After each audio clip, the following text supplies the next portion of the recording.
Hello, hello, hello. Wow, 28 shares already. That's wonderful, everybody. That's wonderful.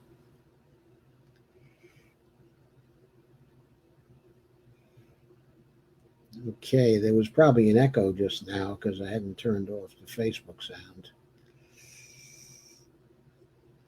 Okay, please let me know if my sound is okay. It should be, according to every indication I have. The camera setting has the exposure rate too high. Yes, I know, Rob, but it sets up automatically. I'm not sure how to reduce the exposure rate yet. I still have to work on that end of the technicals. As I said, this is supposed to automatically set up, so I automatically set it up, and this is the exposure rate that I'm getting. I'm not sure exactly why, but I figure for tonight, you'll be mostly looking at the text anyway rather than my face. So most probably this will work for us tonight, and then I can work on the software end of this some more tomorrow. Seems like the hardware end of the camera is very good, though. So uh, I think that part is probably good. So thanks for telling me sound is great. What kind of a webcam do you have? The name of it is a Nexigo. It's a new brand, okay, of camera. The ratings from the reviewers appear to be pretty good. It's a 1080p FHD camera, has autofocus, lots of different kinds, okay, features on it. Uh,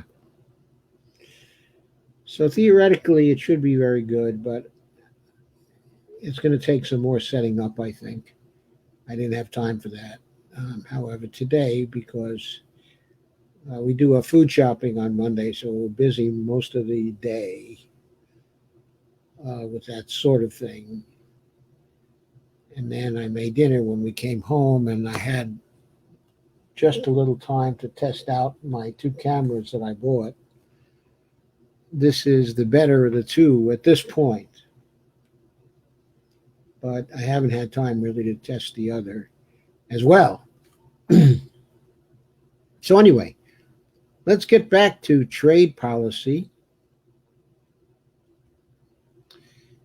I'll share the screen right now.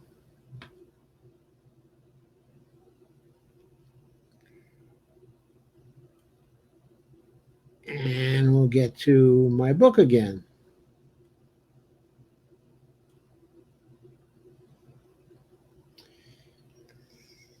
So, we're into the next chapter on fair trade policy. Tonight we're going to cover fair trade policy and trade for public purpose policy, which is my new standard for trade. In the previous videos, I covered free trade and balanced trade, okay, if you recall. So this is the third standard, and this is the one that's mostly favored by progressives right now, and it's called fair trade policy. So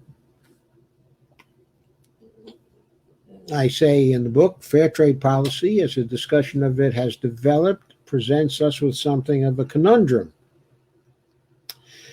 That's true because the phrase is often used as a meme or a slogan, rather than as a clear and distinct type of policy representing a unified body of thinking. At this point, I think there are three distinct strands of fair trade policy with different connotations, or I still think this, but I also thought this in 2015 when I wrote this ebook. Let's begin by identifying these. First, what is fair trade policy? The three strands trade policy focused on fairness in one, producing commodity goods for foreign trade in an environmentally and humanly sustainable way. So this focuses on whether the products that are being traded were produced in an environmentally and humanly sustainable way. Two, there's the second sense of fair trade, the sense of trading nations conforming to international standards on safeguarding the environment, protecting workers who produce goods for international trade, and ending currency manipulation, and disempowering corporate dominated tribunals to overturn laws passed by democratically elected by legislatures. You'll note that now most of the trade deals we have, enable corporate dominated tribunals to overturn laws that have been passed by our legislatures. Not too long ago, we lost the suit in one of these corporate dominated courts by Canada over country of origin labeling for meat. It had been perfectly legal, but perfectly legal here to label our meat according to the country of origin. And here comes a suit under NAFTA, and Canada's suing. No, you can't label the meat by its country, of origin. And the corporate dominated tribunal under NAFTA just overturned our country of origin labeling laws. So that's what our current trade agreements that we've signed, that's what they allow. They limit the sovereignty of the United States in this way. And then the third sense of fair trade is dealing with differences among nations in stage of economic development and the capability to be successful in a competitive trading environment. In other words, There are many nations that are not as developed as the United States or the UK, uh, and they are at a disadvantage, okay, in trading because they aren't able to compete successfully because they're not able to do that. They're not able to develop industries to become competitive. So they're shut out of competition in certain areas. Anyway, going on with the book, the first strand of free trade policy arises from a fair trade movement comprised of many organizations. Fair trade labeling organizations. Most commonly used a definition of fair trade developed by FINE, F-I-N-E, an informal association of 4 international fair trade networks. Fair Trade Labeling Organizations, International, World Fair Trade Organization, that is WFTO, Network of European World Shops, and the European Fair Trade Association, EFTA. Fair trade is a trading partnership based on dialogue, transparency, and respect that seeks greater equity in international trade. Fair trade organizations backed by consumers are engaged actively in supporting producers. They're also involved, in awareness raising and in campaigning for changes in the rules and practices of conventional international trade. That was a quote from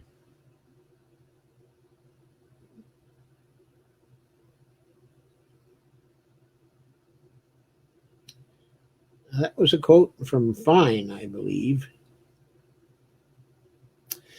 So from this point of view, it is about equity and fair trade policy in government action that supports the fair trade trading partnership and its efforts to create greater equity in international trade by doing the things that were mentioned in the quote that I just gave you. The kind of thinking associated with the second sense of fair trade, so we're moving now to the second sense of fair trade, is exemplified by Robert Barasage in a statement that includes a call for balanced trade as part of the new populist agenda put forward by the Campaign for America's Future in 2014. And quoting from the CAF now, our global trade policies have been defined by and for multinational banks and companies.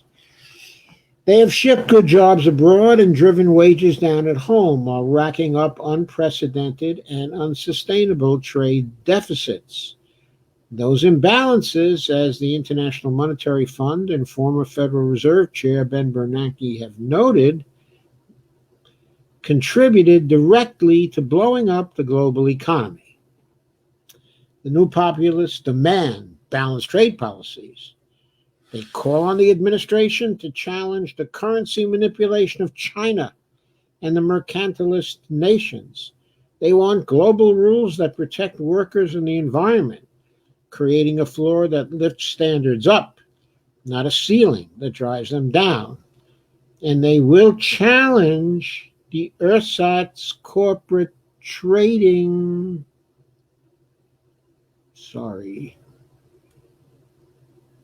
The ersatz corporate trade judiciary that empowers closed tribunals of corporate attorneys to overturn America's protections of workers, consumers, or the environment, unquote. So at the beginning of 2014, as one can see from this quote, there was a bit of conflation of balanced trade policy with fair trade policy going on in the progressive ranks. But by June of 2015, Dave Johnson, also of CAF, was saying this, quote, then we must fight to put in place fair trade policies for the 21st century that lift widespread prosperity, not just for a few, on all sides of trade borders. That also promotes the democratic self-government and especially respects the environment and respects humanity. We must engineer upward spirals and stop downward spirals. Going further, a fair trade movement should strive for balance and inclusion in future trade negotiations. Two basic things we don't have now, unquote. So balanced trade is no longer primary in the platform, but rather is a component of the evolving idea of fair trade. After next citing an article on Warren Buffett's idea for creating balanced trade favorably, Johnson then says about transparency and inclusion that, quote, representatives of labor, environmental, consumer, health and safety, democracy, faith, and every other stakeholder group join business group in such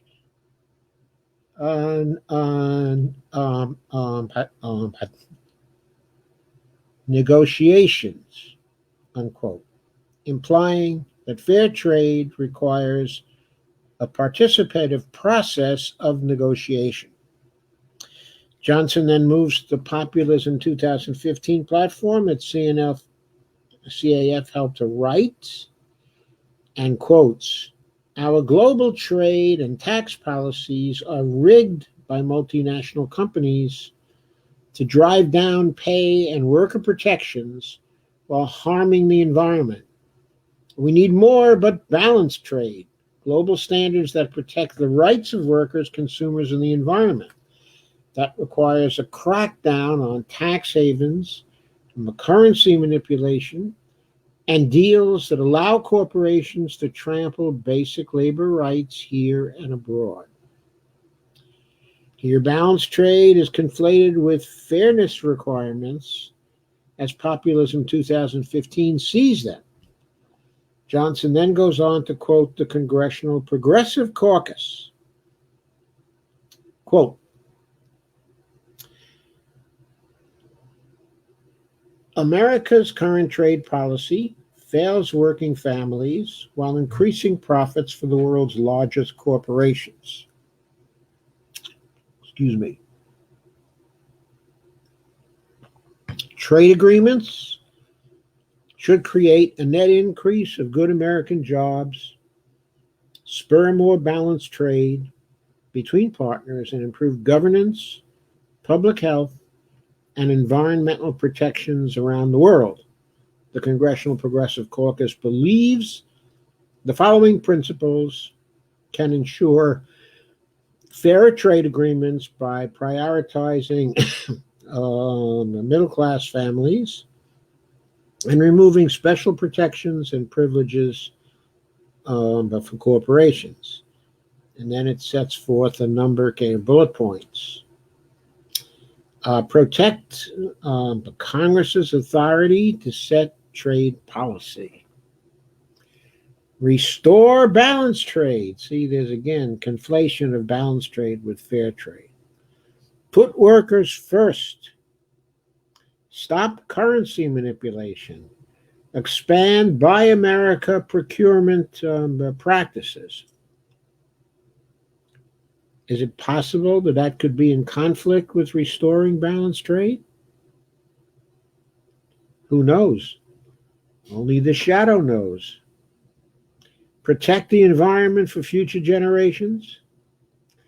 Prioritize consumers above profits. Protect the nationhood rights. Secure affordable access to essential medicines and services. Respect human rights. And provide a safety net for vulnerable workers, unquote. So the implication of this quote is that if all the other criteria were fulfilled, but that did not produce balanced trade for the United States so that we still continue to run trade deficits for years on end, then that would still be unfair trade, quote unquote.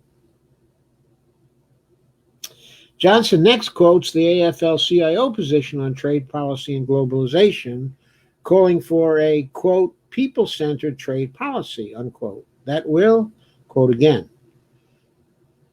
okay, and here are some more bullet points, create shared gains for the workers whose labor creates society's wealth, strengthen protections for the environment. Companies must not use trade rules to pit one country's environmental rules against another as they seek the lowest cost place to produce. Protect the freedom to regulate in the public interest. Set rules for fair competition. Workers of a nation must not be unduly disadvantaged by unfair economic competition resulting from choices about how to organize their economies. Include strong rules of origin so that trade agreements are not merely a conduit to ease the global corporations' race to the bottom. Sounds pretty good to me. But provide extraordinary privileges to foreign investors. Sounds even better to me. Effectively address currency manipulation. Retain the ability for all nations to stimulate their economies through domestic infrastructure and spending programs. Next, protect the right of governments to choose the scope and level of public services to provide. Boy, those last three sound really great to me. Protect intellectual property, IP, in a fair and balanced manner. Boy, where'd they get that fair and balanced from? Fox? Protect the unique U.S. transportation by regulatory and legal structure. Protect the right of governments to secure the integrity and stability of their financial systems. Be negotiated in an open, democratic, and accountable manner. Be flexible and responsive. Well, I agree with this position, generally speaking, but I think it is an extremely broad construal of the notion of, quote, fair trade, unquote, policy, essentially identifying it with the notion I will identify in the next chapter. I also think that what it reflects is the search for a favorable meme that frames progressive trade policy in an attractive way. But the meme of, quote, fair trade, unquote, is not descriptive in this case because the goals of the trade policy are much more comprehensive than just establishing a level playing field for trade among nations. All right? In any case, this agenda is not primarily about balanced trade, nor does balanced trade fall out of its fair trade elements if these are achieved. In addition, it is, as I said, much broader and more ambitious than just a, quote, fair trade, unquote, agenda. The third strand of free trade thinking is one that arises out of development economics, and it's best exemplified in a book by Joe Stiglitz, and Andrew Charlton called Fair Trade for All, How Trade Can Promote Development. The authors provide general support to the ideals of trade liberalization, quote unquote, and, quote, open markets, unquote, but they also place great emphasis on establishing empirically that general rules removing all barriers to trade are not fair to developing nations whose industries and institutions are incapable of fully participating in an international trading system that would remove all barriers to trade. In addition, the Stiglitz and Charlton book argues that various nations can be integrated into a multilateral trading system so that participation in it can be beneficial to all depending on the individual circumstances of each nation. It calls for negotiation of agreements that recognize those circumstances and accommodate them as part of any agreement. Fairness then means participation of each nation according to its ability to participate in a beneficial way for itself and its partners. It also means full participation in the process of negotiation of all the major stakeholders in nations participating in such agreements. And finally, it means careful assessment of the likely effects of trade agreements on each national participant in such agreements. So, fair trade policy is inclusion of all stakeholder interests, along with transparency and openness in providing information to all stakeholders. And it's also trying to create agreements that are mutually beneficial, with special emphasis on trying to create a level playing field for developing nations, allowing them to engage in, quote, free trade, unquote, where they can, but also to use industrial policy where that is needed to give developing industries the chance to become strong before they have to be exposed to international competition. Now, here's what the world might look like if fair trade policy worked. In the present environment of international trade, fair trade policy has at least three distinct meanings, and that means that if free trade policy works, then there will be at least three different sets of expectations of what works as well. The expectations of supporters of fair trade policy as support of the fair trade movement are such that policy will modify the impact of free trade policy by producing more environmentally sustainable, small, producer-friendly, ethical and moral, community-friendly, and equitable results than free trade alone.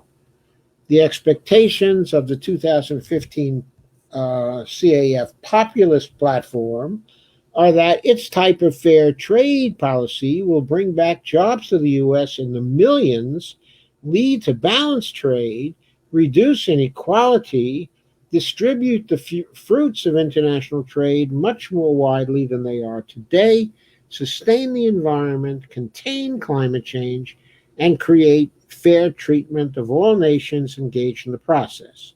Finally, the, quote, fair trade, unquote, policy arising out of development economics expects that the results of case-by-case consideration of the terms of integrative the multilateral trade treaties will be more rational, and careful analysis underlying negotiations for such agreements, a much more fair negotiation of such agreements due to broader stakeholder participation, much deeper acceptance of such agreements than we have now because of increased perceptions of their legitimacy, and finally, a much more equitable distribution of trade benefits both across and within nations. And now we come to fair trade policy problems. There is not much doubt, I say, that some of the expectations of the three different kinds of fair trade policy would be realized if all three were implemented. However, the first type of, quote, fair trade, unquote, policy would moderate the effects of free trade without necessarily creating impacts that are likely to create the benefits for most or all participants.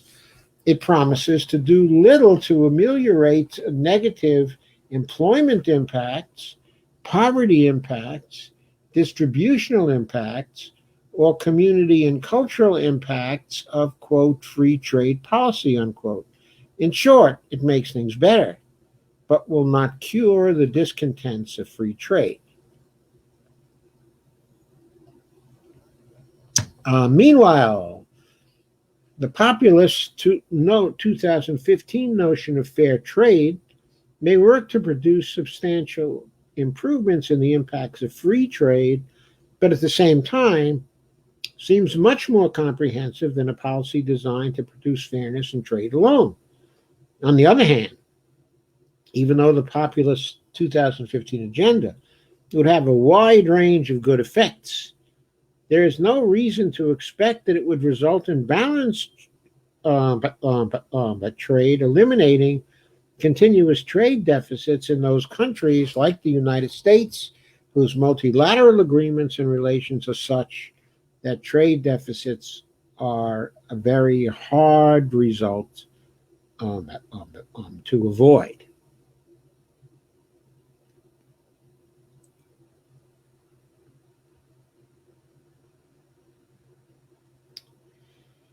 Is this bad?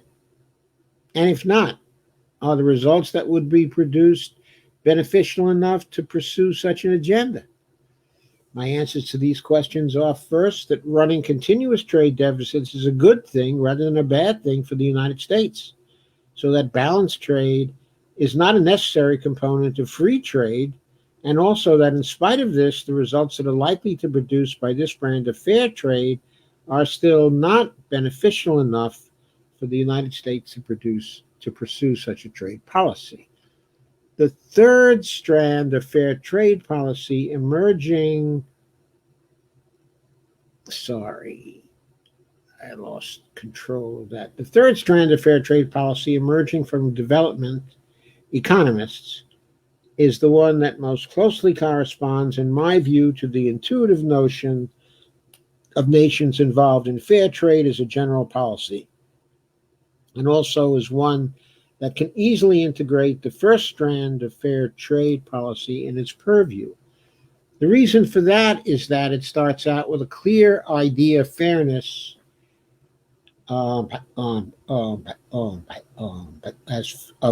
fairness as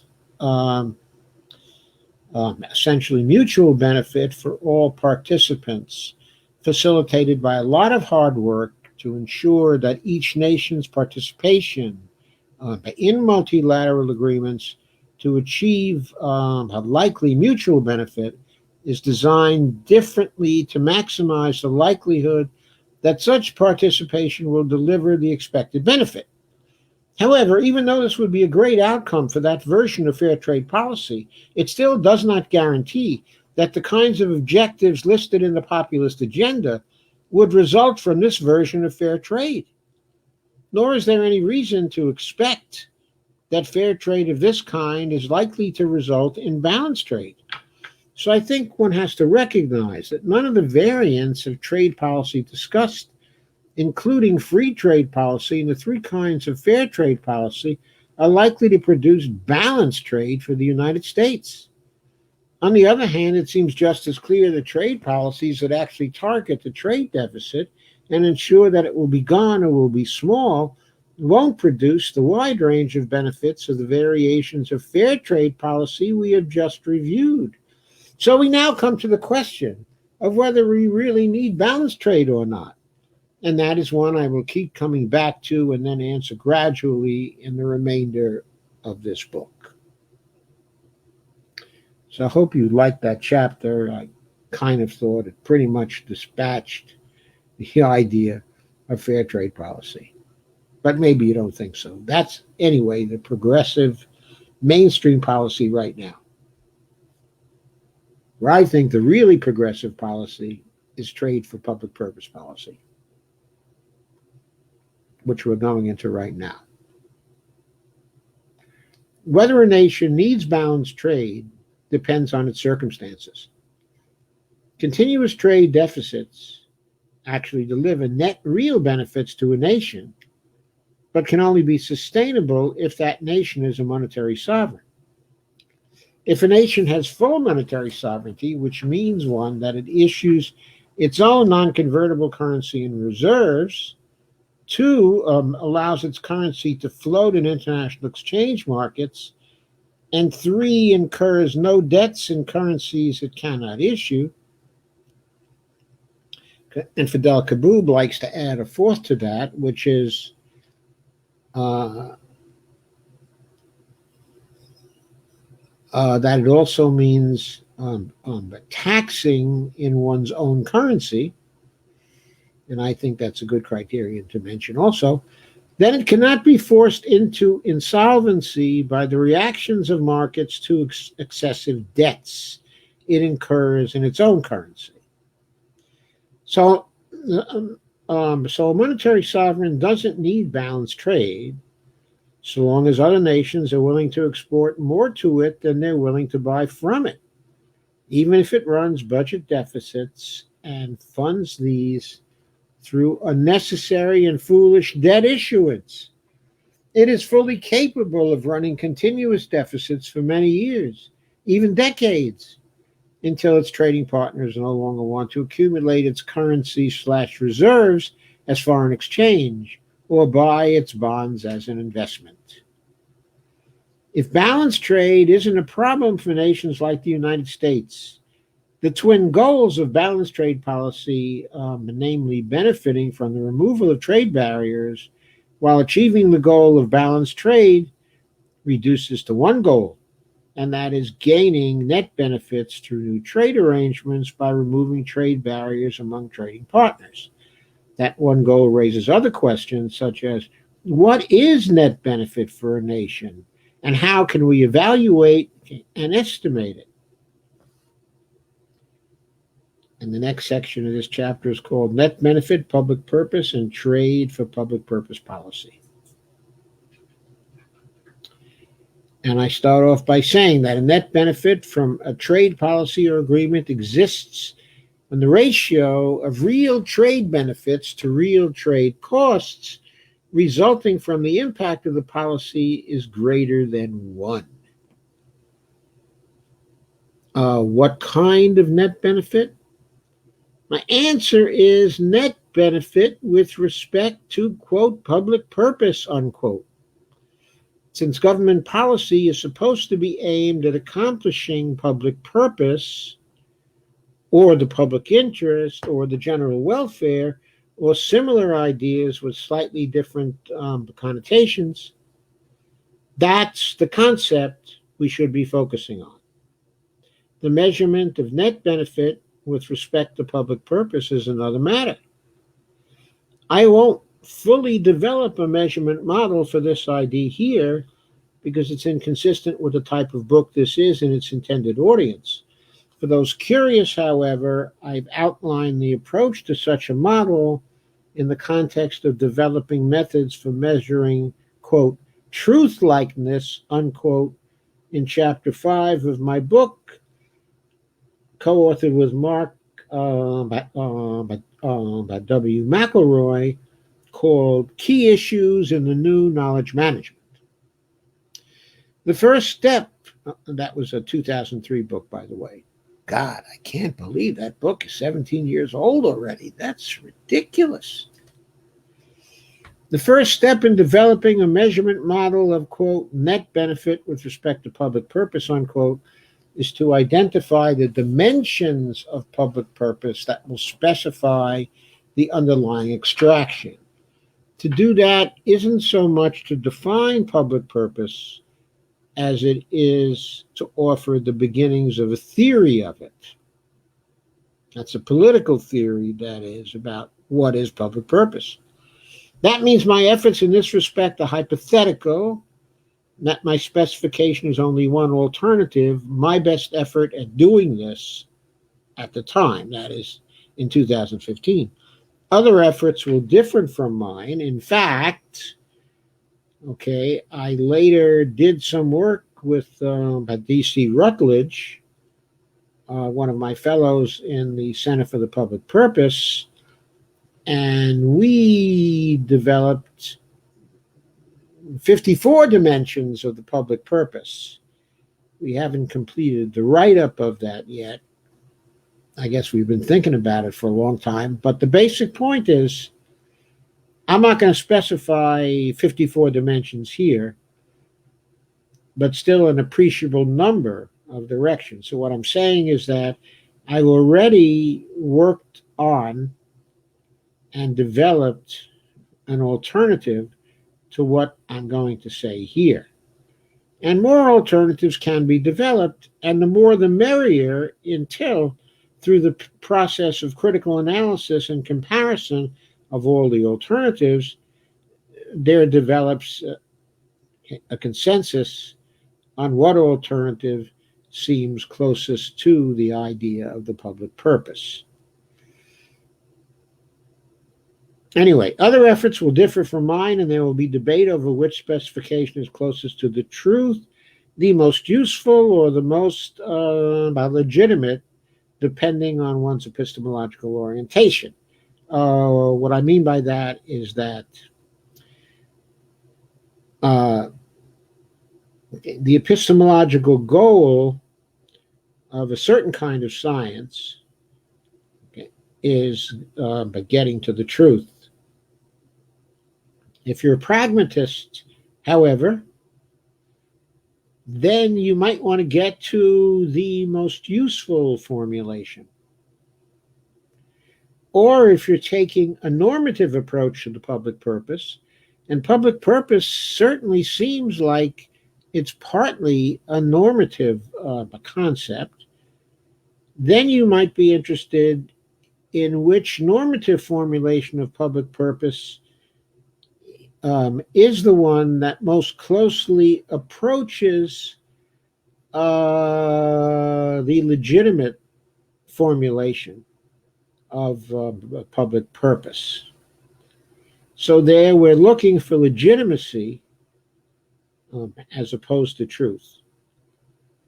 If we believe, as I believe, that public purpose is but partly an idea about the real world and partly a normative idea,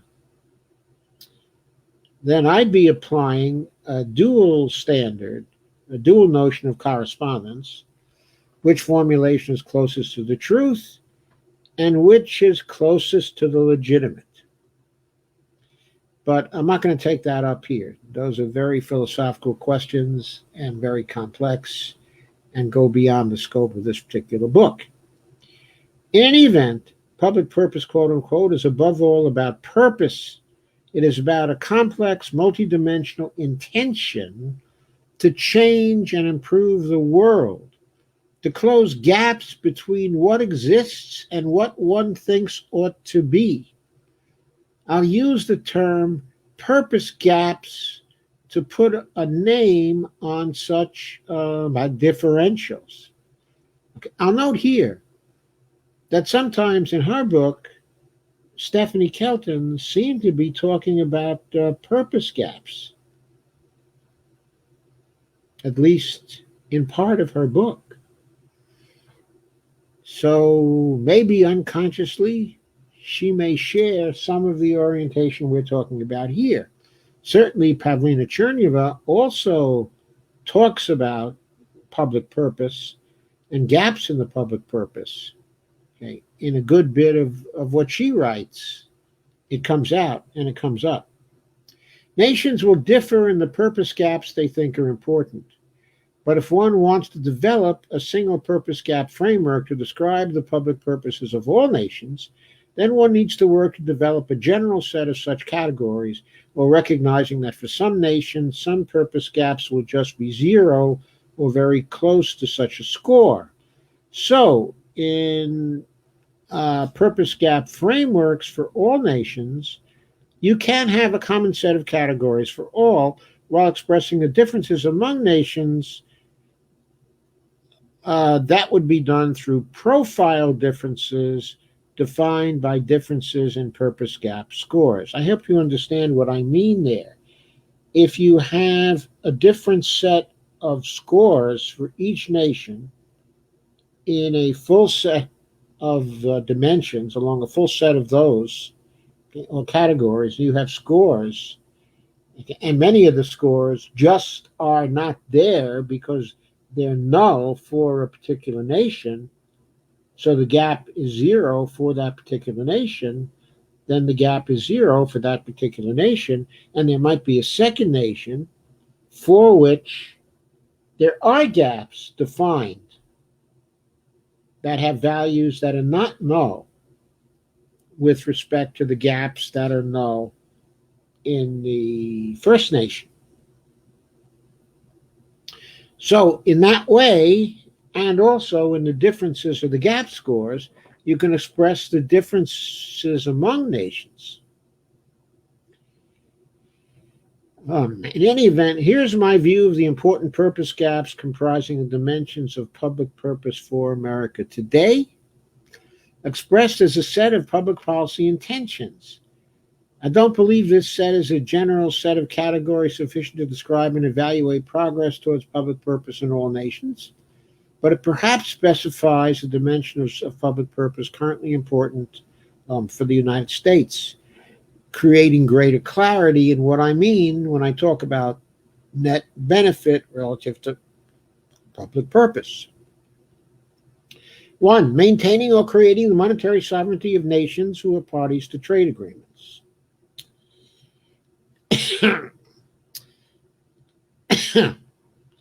I'm not going to go through and read everything here, but we've already discussed, okay, what monetary sovereignty is.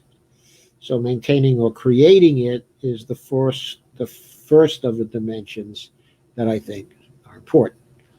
2, replacing a stagnating economy with one operating at its full potential, closing the current output gap which exists between what a nation is producing at a particular point in time and what that nation would be producing if it were operating at its full potential. 3, creating and maintaining full employment along with implementing the right to a living wage. 4, creating and maintaining price stability. 5, implementing the right of no cost at the point of access health care for everyone, including by providing it through legislation using public institutions to provide insurance or even health care itself. So that particular dimension raises the possibility that to close that gap for a particular nation, you might have to go to a Medicare for all system, or you might have to go even to a national health service of the kind they have in the UK, or at least the kind they used to have in the UK. They've been creating a few gaps since they used to have it. Anyway, number 5, creating a world-class, no-cost educational system for everyone. We don't have that in the United States right now. 6, preventing further environmental degradation and ending climate change-inducing impacts of human activity before reaching the climate tipping point to the extent possible through actions and policies of the United States. 7, reinventing, repairing U.S. infrastructure and transportation systems. 8, reinventing energy foundations to rely primarily on renewables. Isn't this beginning to sound like the Bernie Sanders 2020 platform? But this was done in 2016, right? Ending inequality based on racial, ethnic, religious, gender, sexual orientation, age, or other ascriptive categorical distinctions. No ascriptive categorical distinctions when it comes to inequality. Those kinds of distinctions are illegitimate when it comes to inequality. Ending involuntary inequality of educational opportunity. Ending involuntary inequality of opportunity to the extent possible. Number 12, reducing economic inequality over time to a level that is not threatening to democracy, as today's level is, in my view. Ending poverty with a basic income guarantee large enough to do that. Ending control frauds in economic institutions, especially ones having considerable economic impact, by prosecuting and punishing people who commit control frauds. That's a favorite of Bill Black's, I think. Dimension 15, creating a legal system providing equal justice for all rather than preferential treatment for the wealthy and large corporations. 16, compensating working people for economic suffering caused by the crash of 2008, and I might add, now being caused by the crash of 2020, the COVID-19 induced crash. And number 17, reducing political inequality, undermining political, social, and economic democracy to a minimum. Ending constitutional violations by the executive branch, including the White House, the intelligence services, Homeland Security, Defense Department, the Congress, state and local governments, and the Supreme Court. Constitutional violations, civil liberties violations, civil rights violations. Number 19, reducing political violence, both from the privileged and from those seeking change, to a minimum. When I say to a minimum, why? Because I doubt that you can completely remove all political violence from any society, that there may always be some. But when I say reducing it to a minimum, what I mean is the lowest level possible. Keep on trying to reduce it to zero. Number 20, ending trade agreements that compromise a U.S. sovereignty and undermine the right of people to get their desires and preferences implemented by the Congress. Number 21, ending fiscal policy budgeting for reducing a deficit and fiscal neutrality. Number 22, maintaining political democracy, which can be undermined by the impact that trade deals can have on economic concentration and the political power of corporations and the wealthy. Number 23, maintaining or creating social safety net programs and the rights of national governments to expand them, regardless of the effects of public policy on private profits without incurring any financial liability. Maintaining and expanding labor rights to organize and negotiate regardless of the effects of the exercise of these on private profits. 25, fulfilling the right to a living pension benefits for all retirees through legislating programs that will pay such a benefit along with living fringe benefits to each retiree. Implementing the right to meaningful operational free speech in relation to whatever communications media occupy the public space, including the internet. That is meaningful operational free speech on Twitter, meaningful operational free speech on Facebook, meaningful operational free speech on all communications media occupying the public space. 27. Implement, in other words, no private licenses to the public space that give the right to restrict free speech to the licensees. Number 27, implementing the right to virtually assemble and exercise civil liberties on such media without surveillance or disruption by governments or by private sector providers of internet based on other communications-based or social media-based services.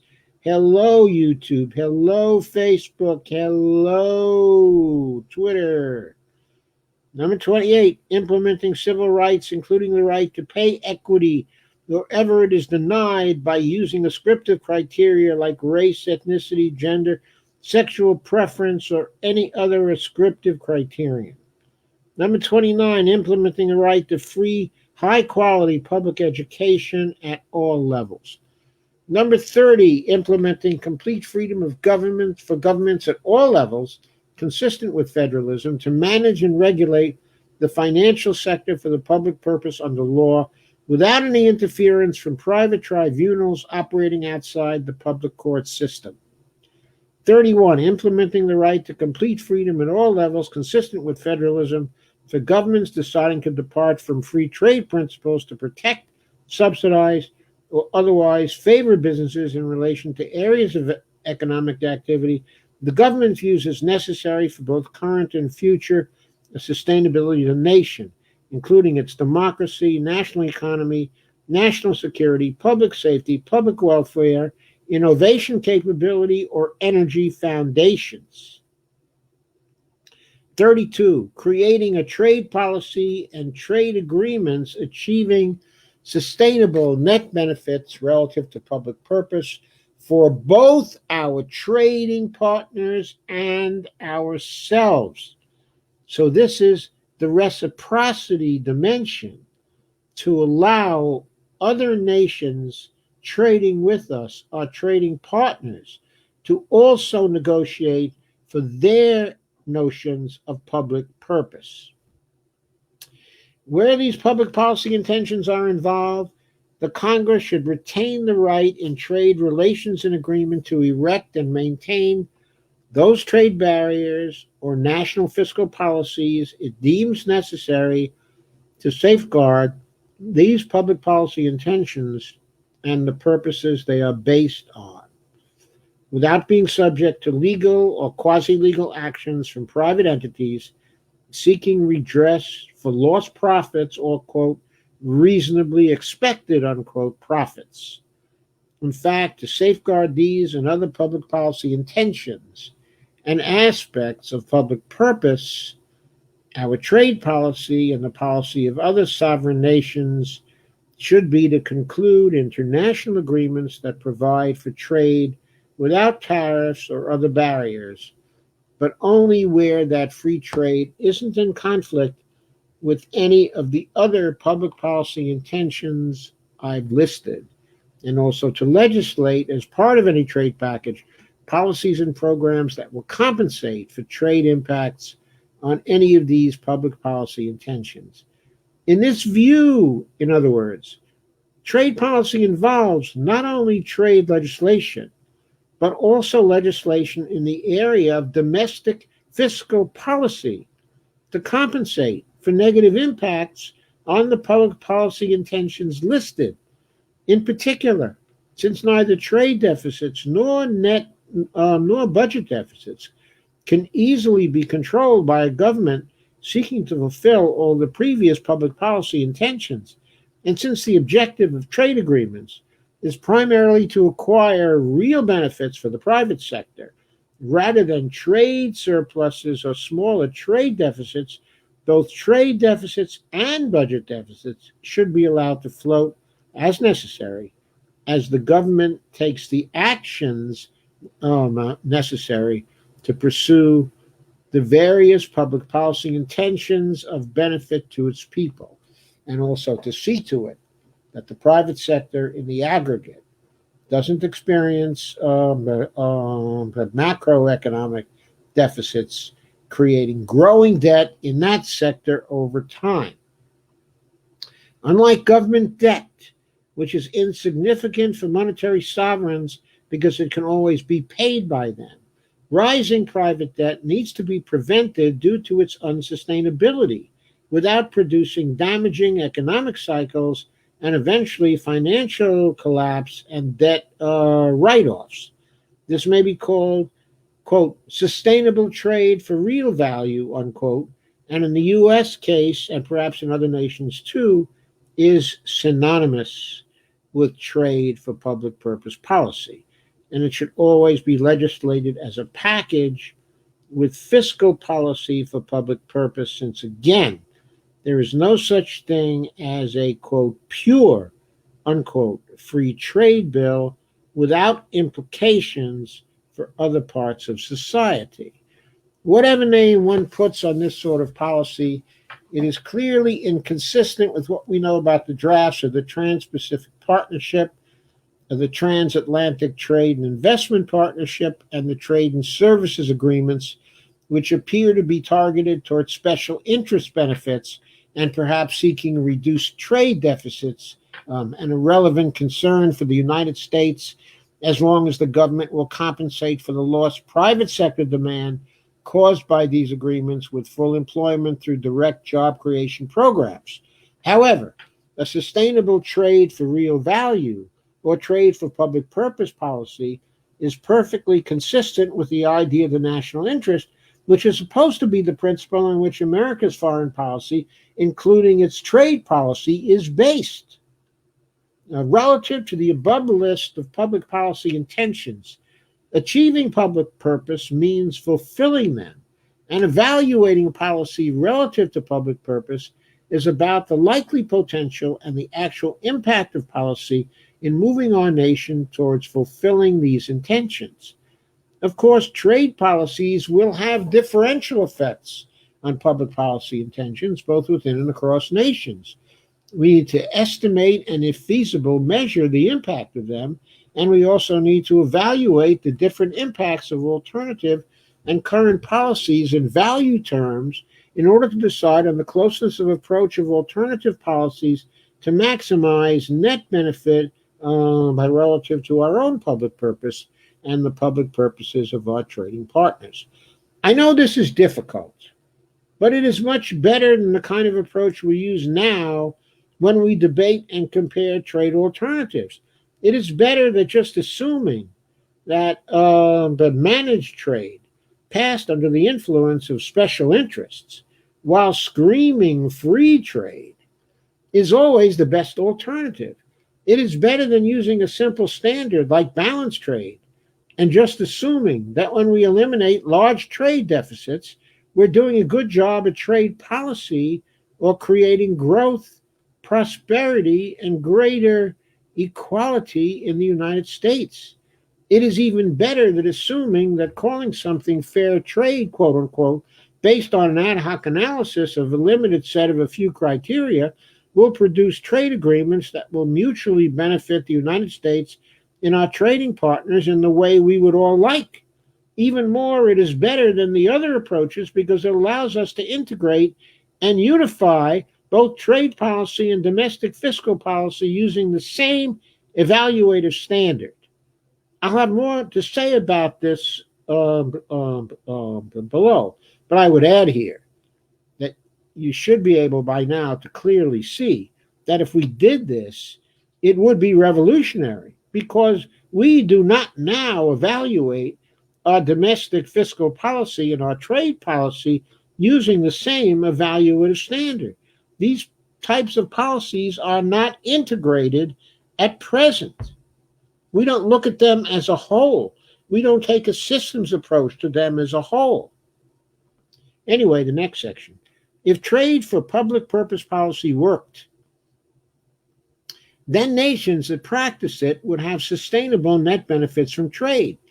These benefits would differ from nation to nation due to the differences in their public policy intention profiles and also changes in these profiles over time. If the estimates of mutual net benefits of trading partners were accurate, then all would be likely to benefit from international trade. There would be fewer victims and exploiters than there are today. The paths for progress in developing nations would be protected. The paths toward increasing well-being, sustainability, and greater equality would be protected in the developed nations. There would be fewer international disputes. In addition, trade policies would not create the economic dislocations that they do today, and they would be more unlikely to have the socially disruptive effects on nations that some policies, such as the free trade policy, quote unquote, leading to the North Atlantic free trade agreement and the Central American free trade agreement have had in causing economic dislocation, social disintegration, and mass migration from our Central American and Mexican trading partners as well. In addition, if the trade for public purpose policy worked, then that would mean tighter integration of our international trade and fiscal policies, or international trade fiscal policies of all nations. This would heighten economic stability and contribute to steady economic development and security for all nations. It would also enable national governments to mediate among and aggregate the interests of the stakeholders in the fiscal and international trade policies areas, whereas now those interests and the policies they attempt to impact seem disconnected and disparate when both areas are using the same standard of policy evaluation, but net benefit relative to public purpose, then it will be much easier to coordinate and unify policy in both of these critical areas of government policy. Now we move to the conclusion of the trade for public purpose, to our conclusion, which is on trade for public purpose policy problems. Trade for public purpose policy hasn't been the standard for pursuing and evaluating trade policies or trade agreements in the past. So operational problems with such policies have not emerged yet. But we can be sure there would be difficulties in implementing such policies. In many nations, special interests would not favor this standard for policy, and in many others, they would define public purpose from the viewpoint of elites rather than from the viewpoint of most of the people. In addition, there would be implementation difficulties relative to the technical and political aspects of policy evaluation. Yes, imagine the CBO trying to balance the impacts of trade policy, both domestically and in foreign policy. When one starts using public purpose as a standard, then one is in normative as well as descriptive and analytical territory. I mentioned that before, of course. Also, there are many dimensions of public purpose, as amply demonstrated in my list. So, evaluations based on a public purpose standards will be complex, where evaluations of policy in terms of balanced trade or free trade are, in principle, simple. Nevertheless, the idea of public purpose is a democratic standard, and analyses and evaluations based on it attempt to guide and evaluate policy in terms of the interests, needs, and purposes of the many rather than just those of the few. That is why it ought to be the standard for evaluation in all policy areas, including the two areas of concern in this book, trade policy and fiscal policy. Which brings us now to the next question. The beginning of implementing a net benefit for public purpose standard for trade policy is confronting the problem of impact assessment relative to public purpose. That is the subject of the next chapter, which is entitled Impact Assessment for Trade Policy. We won't be covering that today. We will leave that for a future live stream, but covering the other chapters of the book. I'm not sure yet whether that, but a future live stream will be tomorrow. I've been contemplating tomorrow doing a live stream on the product of the Biden-Sanders Unity Task Force, so I may take a break from the book to do this. Somehow it seems appropriate because when we get into impact assessment for trade policy, that gets into the complex area of how can we do that impact assessment in terms of the complex multidimensional concept of the construct of the public purpose. So that's what I have to say tonight on the book. I'll leave you with that, and I will begin to consider your comments, and questions. I had hoped the camera would adjust to the exposure, but it seems like it isn't actually doing that. But by the way, it doesn't seem to be because of the lighting, whether I turn the lighting on or off. It just seems like my face, is overexposed. Anyway, I've stopped sharing, and now we will talk.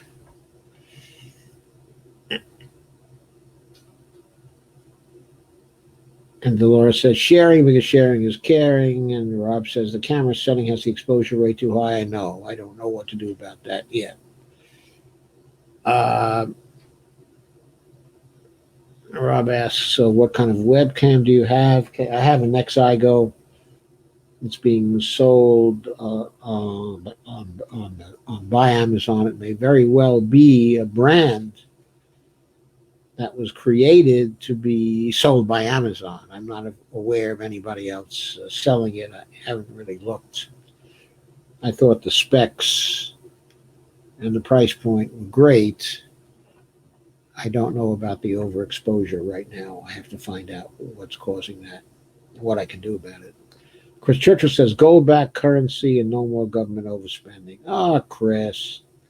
Come on, Chris. Less government is what is needed. Not about less or more government. It's not about gold. I mean, gold is ridiculous.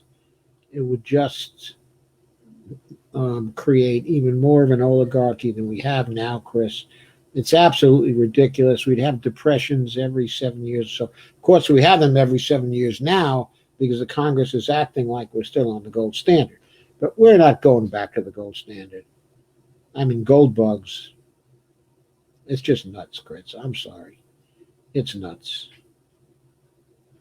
I mean, fiat currency is what we need, but we just got to have policy for the public purpose. Kay says, hi, Bonnie. Sandy says, hi, Kay. Hello, everyone.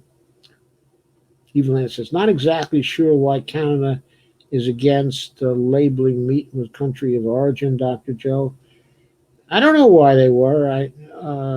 Maybe at one point there was a problem with Canadian beef or something like that, or maybe they just thought that country of origin labeling in general, um, um, in general, disadvantaged them, and they didn't want to have that kind of bias in terms of consumers here in the U.S. who actually prefer to buy from U.S. consumers. Evelyn says, don't consumers want to know where their meat is from? They do, and I think they have a right to know where their meat is from and where the rest of their food is from too. And I think that right is a pretty sacred right, and I think it's really anti-constitutional to compromise that right with a trade treaty. I think that's unconstitutional. I think NAFTA is unconstitutional. I do. Not exactly sure why Canada's against. Oh, okay. That's what I think. I don't care what the Supreme Court says. I think it's unconstitutional. Even when the consumers want to know, but meat companies don't want you to know. That's right. Not just the distributors, the producers don't want you to know. Kay says, yep. Steve says, the Canadian federal government argued before the UTO that an American country of origin labeling was cool, actually worked to the detriment of the meat industry on both sides of the border by increasing costs, lowering processing efficiency, otherwise distorting trade across the Canada. Okay, and Mexico made similar claims. I don't really care whether those claims are true or not. As I said, I believe that people have the right to know where their food is coming from. I think that's an absolute right. I don't think it can be compromised by treaties. And the fact that it has been is an abomination, is unconstitutional, and a trade treaty like that would only be supported by a Supreme Court that's full of corporatists, just as this one is. Kay says, Smithfield chicken now belongs to China, even though it is in this country.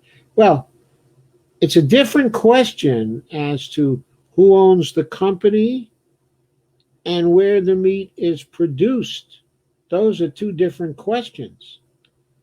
If country of origin for that chicken is here in the United States, then it should be labeled country of origin in the United States. Either the way it's labeled here or the way it's labeled in China. Kay says, seems like it was easier when the U.S. made what we needed here in the U.S. Laugh out loud. Well, we didn't have all the diversity of products we have now. And Sandy says, maybe they have a YouTube video about the webcam. Yeah, maybe they do. I think they do. I know they have some about the webcam. I'll look for others. I'll look for next I go and see. Maybe they have a number of YouTubes. They have a short one, but basically demonstrating it and saying, look how beautiful it is. But I don't know how they did that. Sandy says, Joe needs to give Congress and Senate a few lessons. Yes, they deign to talk to you. They deign to invite you to come, and testify.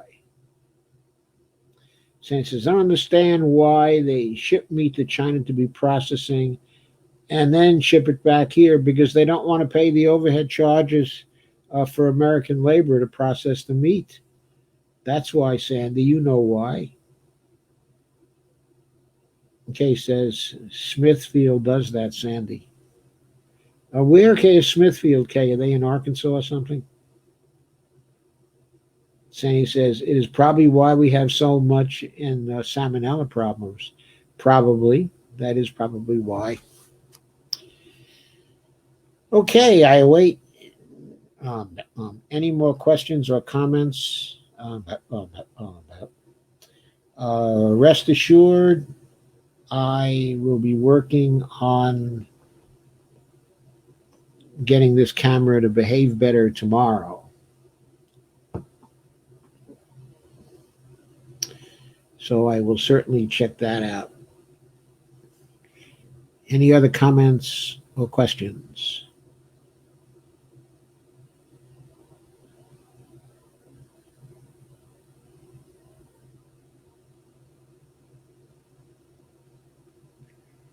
Oh, gee, I'm getting a lot of likes here.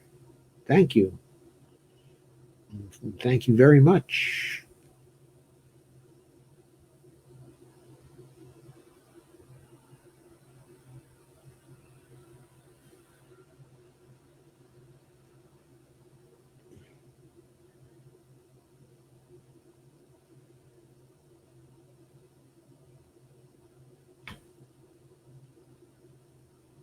Sandy says, but Delaware has a lot of chicken plants. Uh-oh. Rob says, I think country of origin is the least of PM Trudeau's worries when he has not his first but his third ethics violation for corruption. I'm surprised he wasn't thrown out for firing his AG that was investigating corruption on one of Justin's friends. I don't think Justin is quite a chip off the old block, is he? Well, maybe he's a chip off the maternal block and not the paternal block.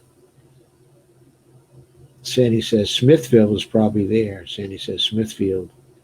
Kay says, we have missed you, Joe. Laugh out loud. Thank you, Kay. I've missed you all as well. I really hated it when Thursdays went in the tank like that. And then when I couldn't do anything on Friday or Saturday, that was very, very frustrating. On the other hand, I did get over my frustration and have a nice, relaxing weekend.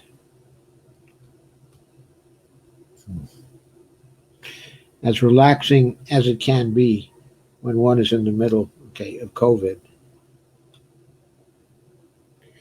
Okay, by the way, we have reached now 417 deaths per million as of this morning.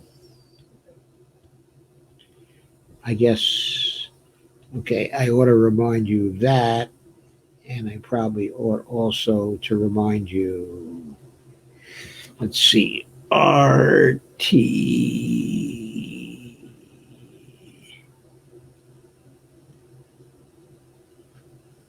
I suppose I ought also to remind you that right now there are 1, 2, 3, 4, 5, 6, 7 states that have a reproduction number less than 1. In other words, 7 states in which cases are decreasing right now. They're Maine, 0.83, Connecticut, 0.90, Rhode Island, 0.94. New England seems to be doing very well here. D.C., surprisingly, 0.95. New Hampshire, 0.96, another New England state. Arkansas, 0.98, Stephanie State. Utah, right on the border at 0.99. New Jersey, just over the border at 1.01. In Missouri, 1.02. Arizona is at 1.02. That predicts that the problems Arizona has been having are likely to go down at some point, because the rate of increase of cases in Arizona, they're still increasing, but the rate of increases in cases in Arizona is going to be declining soon. And New York's at 1.03, South Dakota at 1.03. Vermont 1.04. So there are a number of states close to 1, within shouting distance, okay, of maybe getting on the right side of a reproduction rate of 1 with respect to the virus. A lot of states, including Virginia, between 1.00 and 1.05. So, just worthwhile noting that, I thought.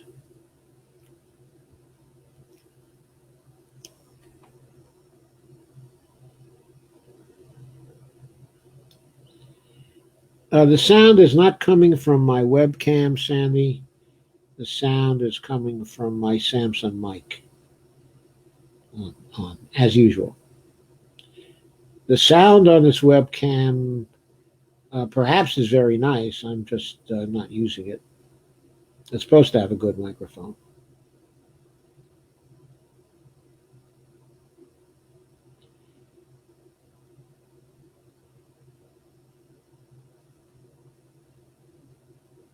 For a minute there, when you moved, the color was better.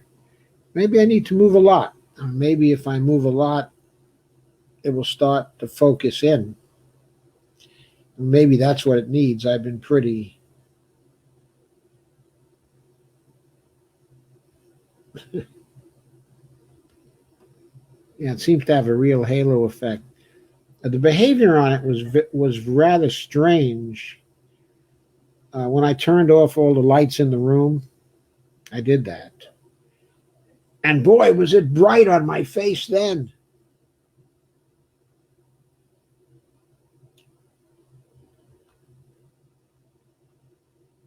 Everyone is having issues with sending the kids back to school. I know. Kay says, Ohio did pretty good until DeWine started listening to his idiot GOP pals in the state legislature. Now we're going up again. Yeah, well, he came under pressure from the Trumpsters. He's not a Trumpster himself, but he came under pressure from the Trumpsters. And when he did, of course, all bets were off for anybody being sensible. But Trump finally decided to wear a mask.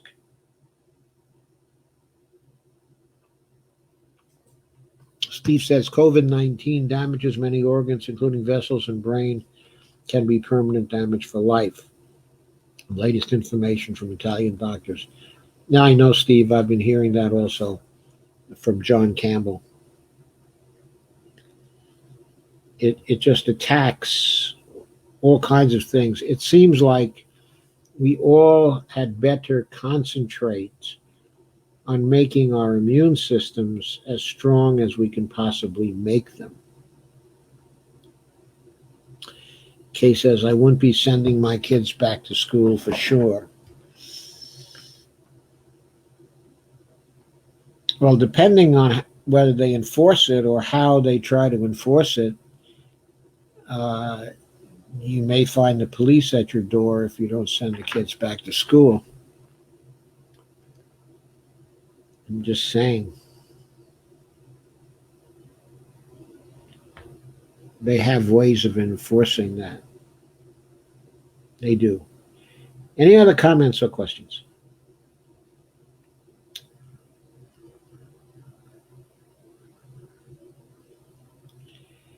Okay, if not, I'm going to call it a night. Give myself some time to work on some additional time to work on the camera and be better tomorrow. And also decide whether I'm going to go on with the book or take a night off from the book and go to another very pregnant subject. Isn't Trump threatening to withhold federal funds from if the states don't reopen? Yes, he has been threatening that. And Rob says, good night, Toda. Is it Toda? I thought it was Yoda. What is this Toda business?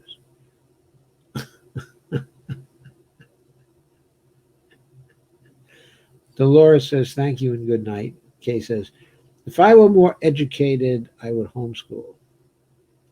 Steve says, good night, all. And Rob says, good night, Yoda. Thank you, thank you. As I recall, wasn't Toto the little dog from Wizard of Oz?